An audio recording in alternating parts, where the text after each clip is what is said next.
Welcome back to the Team to Beat Miami Heat podcast. My name is Amir. Before I get into today's episode, just want to thank everybody for following the podcast on Spotify. Want to thank everybody also for subscribing to the podcast's YouTube channel. If you guys are watching on YouTube right now, don't forget to like, comment, share, and subscribe. It means a lot.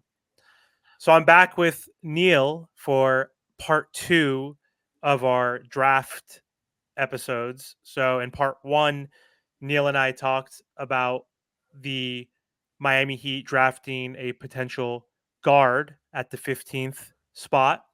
And again, I don't know much about college basketball, so that's why I have my friend Neil, who has been on the podcast multiple times now in the past, to hop on because he knows more about college basketball than I do, and he knows a lot about the NBA in general as well.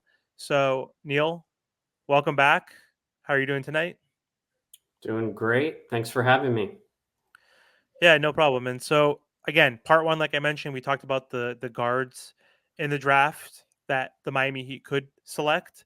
And so Neil, for today's episode, for part 2, I want to talk about the bigs or front court players that the Miami Heat can draft at the 15th spot. So right now we know Bam Adebayo is the starting center for the Miami Heat, and throughout the season, Nikola Jovic, who effectively was like a rookie. I mean, he played 15 games his rookie year and then got hurt, and then just was also getting a bunch of DNPs when he was healthy. So he played around 60 something games last season.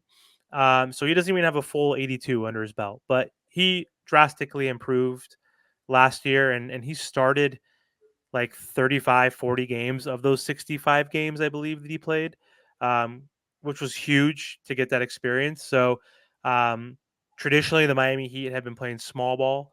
Obviously, Bam at 6'9" is not a true center. And we've had PJ Tucker, Jay Crowder, most recently, like Caleb Martin and like a Haywood Highsmith fill in that role. So, guys who are like 6'5" and below. And then finally, the Miami Heat got Jovic, but he's raw. He's still young, and he doesn't play big. He's more of a stretch four and kind of like a point forward. Like he reminds me of like Lamar Odom, where he could rebound and go coast to coast, plays well in transition, can put the ball on the floor a little bit, good playmaker to a certain degree. So um, I'm happy that he's been injected in there to give us some size. But off the bench right now, we have Kevin Love, who's undersized, backing up Bam Adebayo as our backup center. He's 35. He's a good player.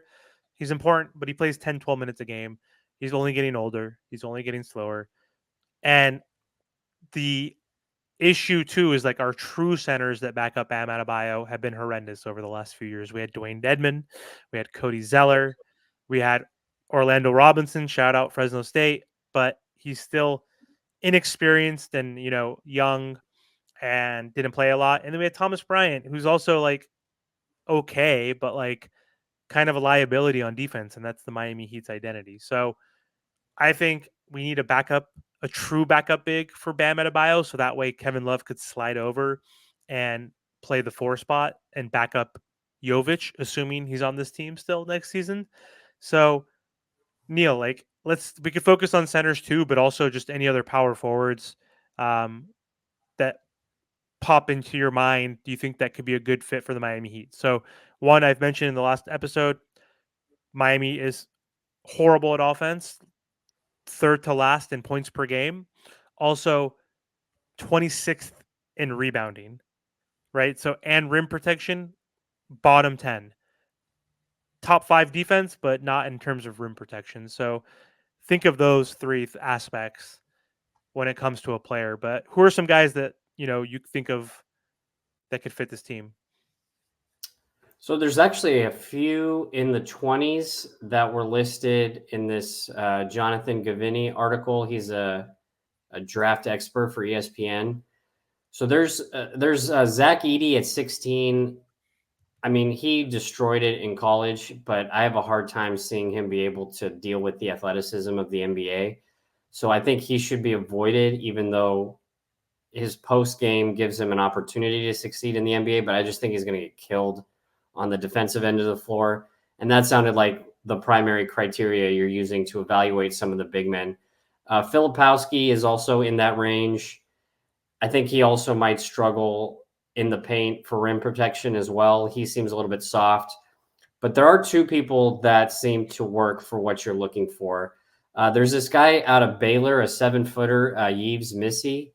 He's a good shot blocker, and I think he's still a little bit raw. He's going to take some time to develop, but he has a lot of potential out of Baylor. And then there's this other guy, Kalel War, out of Indiana. I Where think Kalel Ware, sorry, yeah. So there's two 7-foot centers that give you rim protection, a force in the middle that can kind of deflect some of the burden that you put on Bam Adebayo. So we talked about some of the point guard options in part one, but if those guys aren't flying off the page in terms of what you're looking for, I think Missy or Ware as two 7-footers would be really interesting prospects for the Heat. where's Ware projected to go? Do you think he'll fall to 15, or is he going to be more of like a lottery project? I mean, it really takes one team in the lottery to take a chance on him because he's listed in the late first round in terms of projections.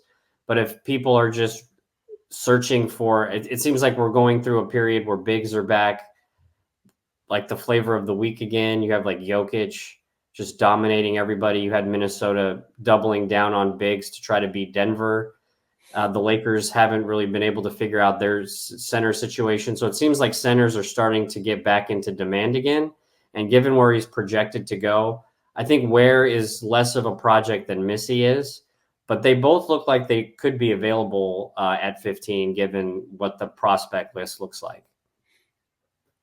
Can they? I know Ware can kind of shoot a little bit, but he's still not like an effective shooter, high volume shooter. But what about the other dude? What was it? Eves? What's his name?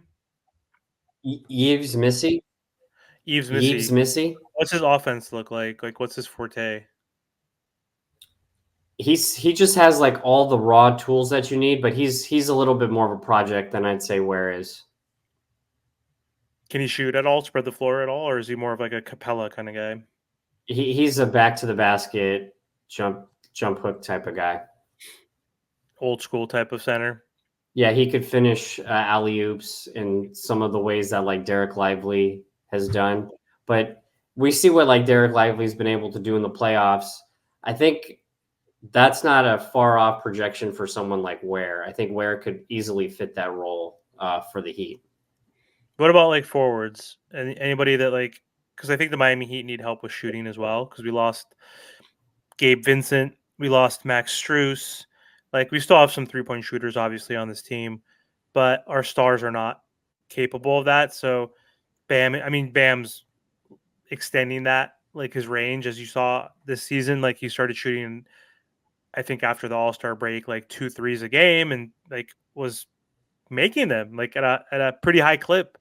Um, but when Jimmy and Bam are your two leading offensive players, like you need guys that could spread the floor around them, right? So any like you could say even small forward or power forward that can just pretty much spread the floor, create some gravity, get some rebounds as well. Anybody that you know of from? Jacoby Walter, who's also out of Baylor, he's like a 3-and-D guy. He's a really good shooter. I think that really fits the description that you're talking about to a T.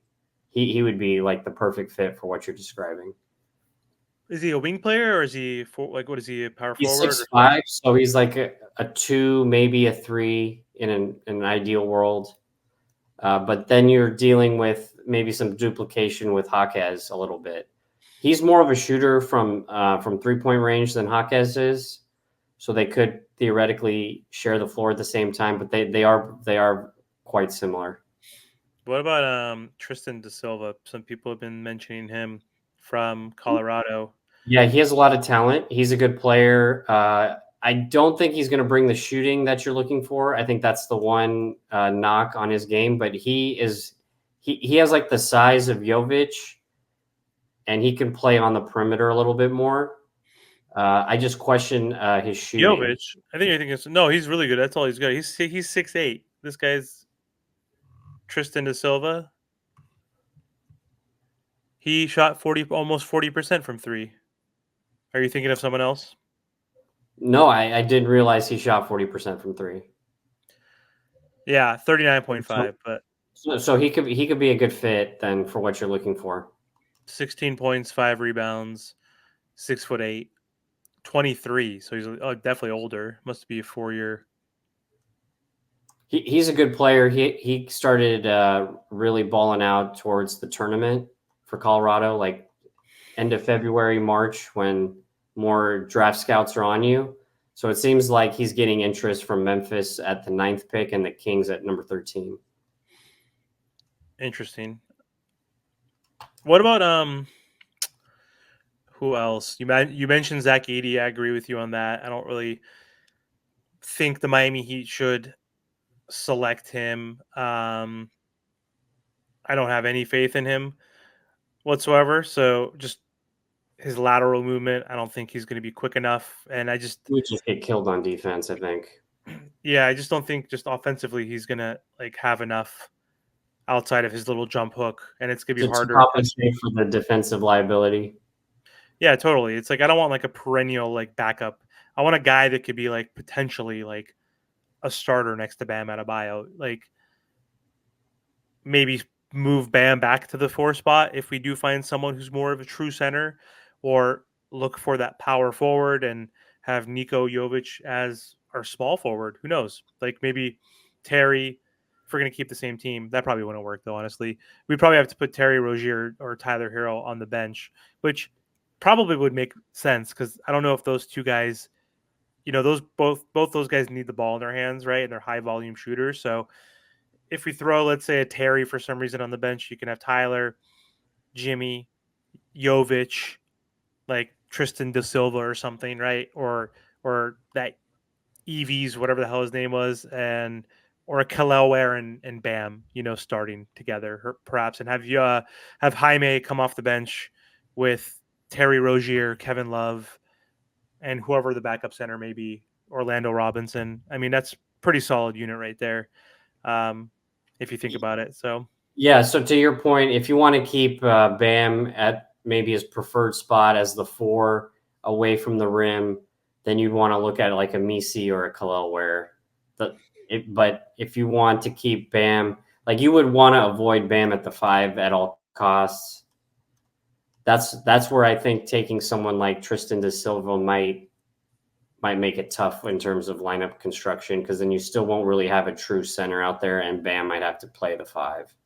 he would never start anyway. Like none of these rookies are going to start anyway. Like so, I don't know why I'm thinking that. Like unless due to injuries or unless like through like a miracle, these guys are just so good that you have to start them at some point. But the only reason Nikola Jovic really started was because of injuries. Caleb Martin was hurt, Haywood Highsmith was hurt. So the reason why Jaime started 20 games or so last season was because Jimmy Butler was hurt. Caleb Martin was hurt. Jovic got hurt a little bit. Like there's just so many injuries throughout our entire team. But Spo and Riley, they don't really have that trust directly in young guys immediately. So that's like a pipe dream.